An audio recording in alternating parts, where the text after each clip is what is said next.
Gloire au Seigneur. Nous allons prier pour recommander à nouveau ce programme entre les mains du Seigneur. Nous ne pouvons rien sans la prière. Éternel Dieu Tout-Puissant, comme Moïse avait élevé un serpent d'airain dans le désert, pour que tout celui qui sera mordu par ce serpent et regardera au serpent d'airain puisse avoir la vie sauve. Cela était l'ombre des choses à venir. Il faut que le Fils de l'homme soit élevé, afin que quiconque croit en lui ne périsse point. Oui, Seigneur, c'est toi le véritable Dieu. Je te prie maintenant pour que tu sois élevé ce matin, que tu sois élevé tout au long de ces paroles, de ce programme plutôt, que tu croisses, que nous puissions diminuer. Je m'associe au programme, aux paroles plutôt de Jean-Baptiste qui dit que tu croisses et que nous puissions diminuer. Tu es un Dieu jaloux, tu n'aimes pas donner ta gloire avec une autre créature, à une autre créature. Ce matin ou ce moment, Seigneur, reçois l'honneur. Reçois la louange qui te dit, reçois l'adoration. Je vais m'associer aux prières des 4 êtres vivants, 24 vieillards qui te disent à toi la gloire, l'honneur, la puissance, l'adoration. Sois béni, Seigneur.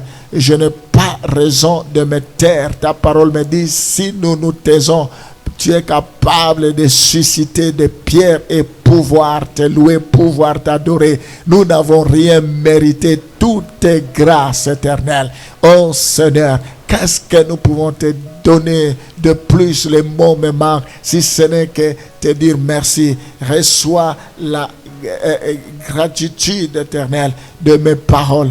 Reçois, Seigneur, l'honneur. Merci parce que tu es merveilleux. Oh Seigneur, si je contemple les cieux, si je contemple la terre, l'ouvrage de tes mains, le mot me manque pour te louer, pour t'adorer, pour te glorifier. Je te suis infiniment reconnaissant. Je te bénis, oh grand Dieu, aux possibilités illimitées. Sois infiniment béni.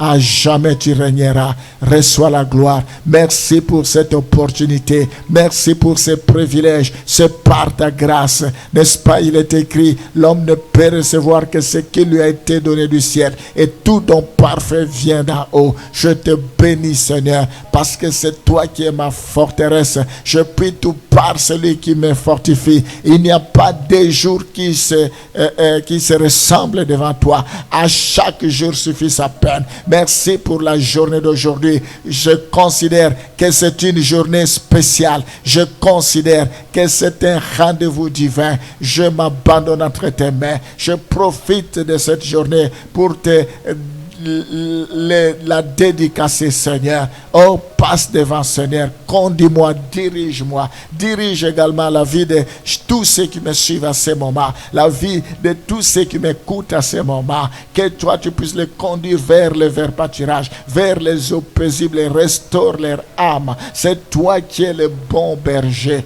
Oh, le bon berger. Quand le loup vient, le bon berger protège, quand le loup vient, protège le brebis pour qu'il ne soit pas une proie de loup, Seigneur. Merci parce que tu es le bon berger. La Bible dit, l'Éternel est mon berger, je ne manquerai de rien. Ce matin, je confesse et je crois que je ne manquerai de rien. Ce matin, je crois et je confesse que c'est tes promesses qui s'accompliront. Je crois, Seigneur. Oh Père, n'est-ce pas, il est écrit, avec toi, nous ferons 2 exploits. Avec toi, nous sommes plus que vainqueurs. Sois glorifié, sois béni à jamais. Dans le nom de Jésus, nous t'avons ainsi prié. Amen.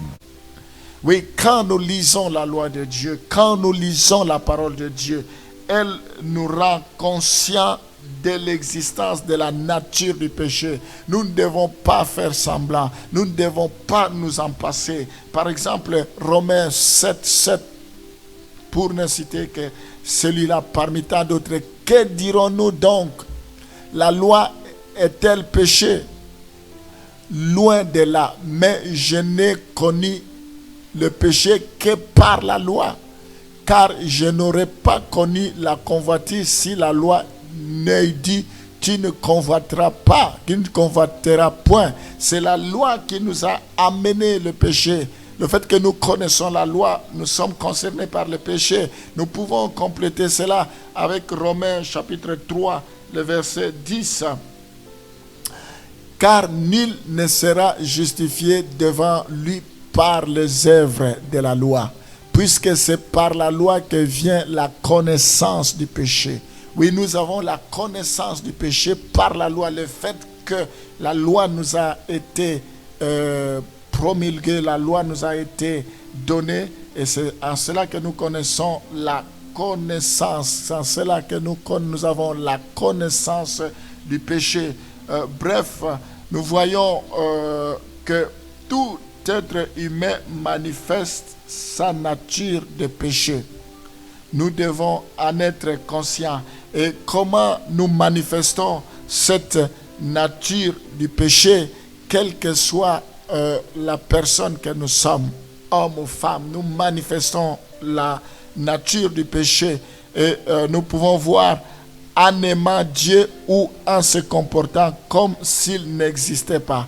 Si nous aimons Dieu, nous n'allons pas manifester la nature du péché. Mais si nous nous comportons comme s'il n'existait pas, c'est normal que nous puissions manifester la nature du péché, parce que si nous nous comportons comme si Dieu n'existait pas, nous sommes en rébellion contre Dieu. Nous sommes en train de rejeter son amour. Nous sommes en train de rejeter ce qu'il a accompli sur la croix pour nous. La Bible dit, ne foulez pas aux pieds la grâce de Dieu en vain, c'est-à-dire en transgressant le plus grand commandement. Nous pouvons lire dans Matthieu chapitre 22, le verset 37 à 38. Jésus lui dit, tu aimeras le Seigneur, ton Dieu, de tout ton cœur, de toute ton âme et de toute ta pensée.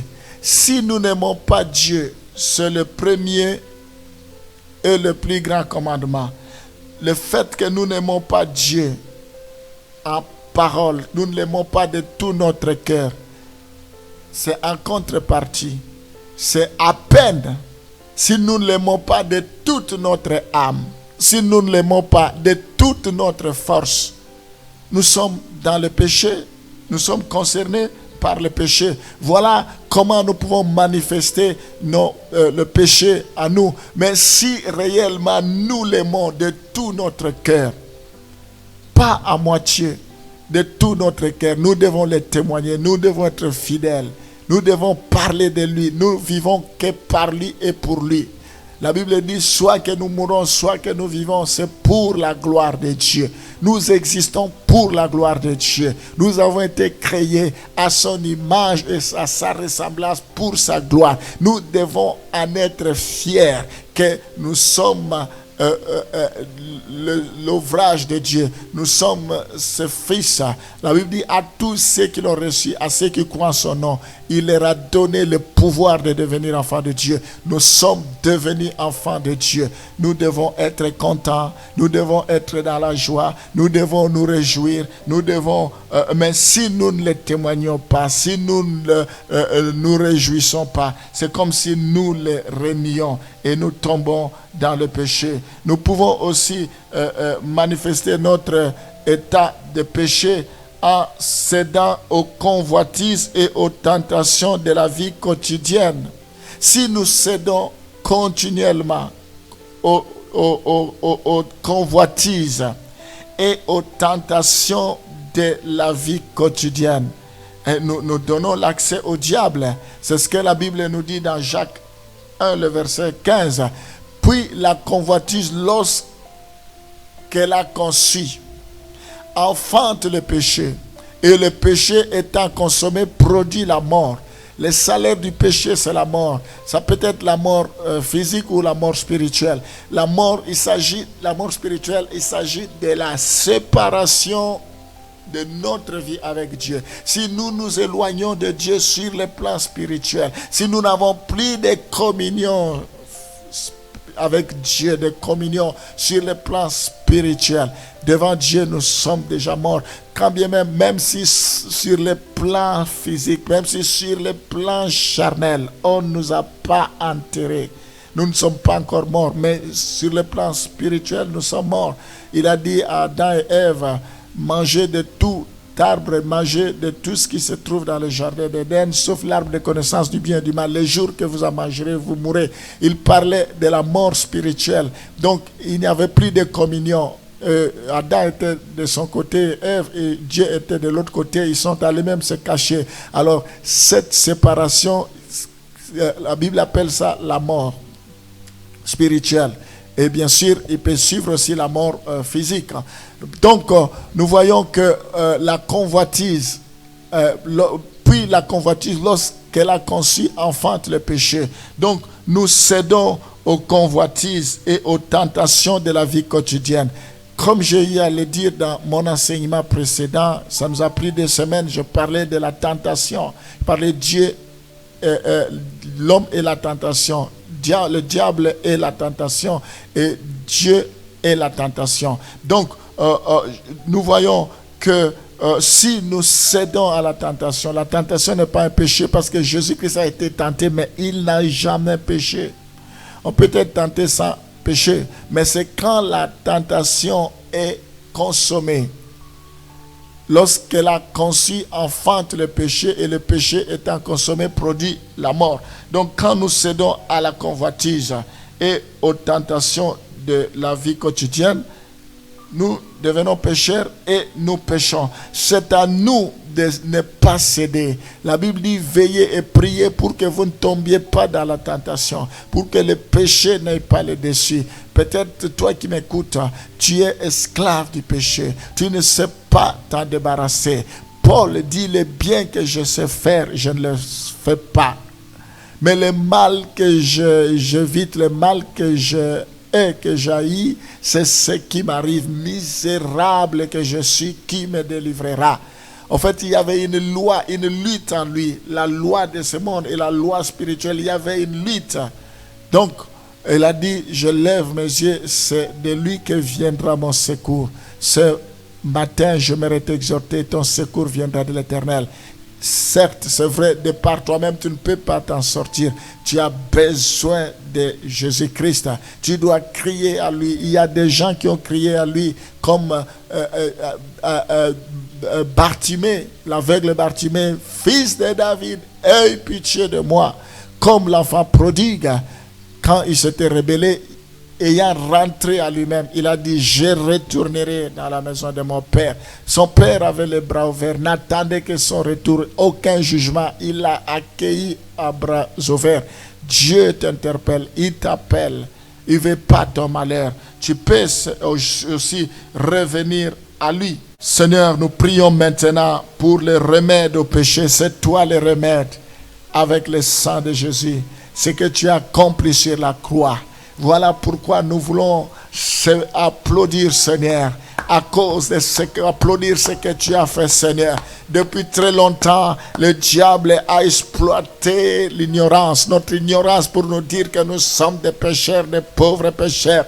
Tout le temps, il veut nous culpabiliser. Non, nous avons compris que une seule fois tu as souffert pour nous. Une seule fois que tu nous as amenés à la rédemption éternelle. Une seule fois que tu nous as amenés à la rémission. N'est-ce pas, ta parole déclare que le pardon et la rémission des péchés sera prêché en ton nom. Le nom de Jésus, c'est un nom qui délivre. C'est un nom qui sauve, qui guérit. C'est un nom qui sanctifie. C'est toi notre avocat auprès du Père. J'invoque ce nom. Il est écrit, quiconque invoquera le nom du Seigneur sera sauvé. Opère le miracle, délivre de l'emprise du péché. Que quiconque invoquera ton nom, tous ceux qui invoquent ton nom à ce moment, qu'il expérimente la puissance de Dieu, qu'il expérimente la main de Dieu, qu'il expérimente, oh Seigneur, alléluia, et rakamana santa rabashi,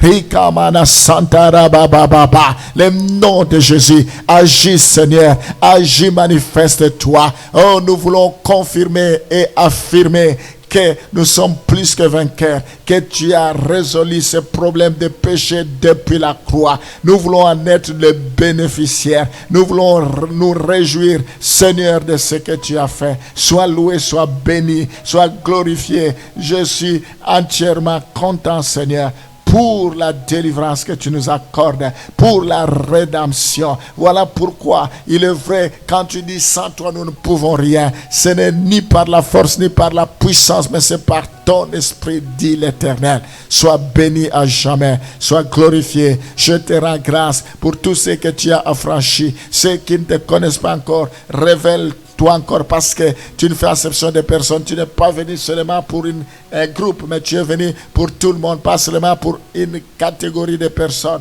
pour quelques personnes non plus, mais tu es venu pour tout le monde. Seigneur, sois béni, sois glorifié à jamais. Révèle-toi, tu uses de patience pour que tous arrivent à la repentance. Fais grâce à chacun de tes enfants. Je le bénis, je bénis la journée d'aujourd'hui. Je prie, Seigneur, pour que cette parole puisse influencer, impacter leur vie. Que cette parole, Seigneur, puisse opérer de grandes choses, puisse les délivrer des jougs, de péché, des condamnations de la culpabilité, des condamnations des accusations du diable. Au nom de Jésus, au nom de Jésus, au nom de Jésus, sois béni à jamais. Nous t'avons ainsi prié. Amen.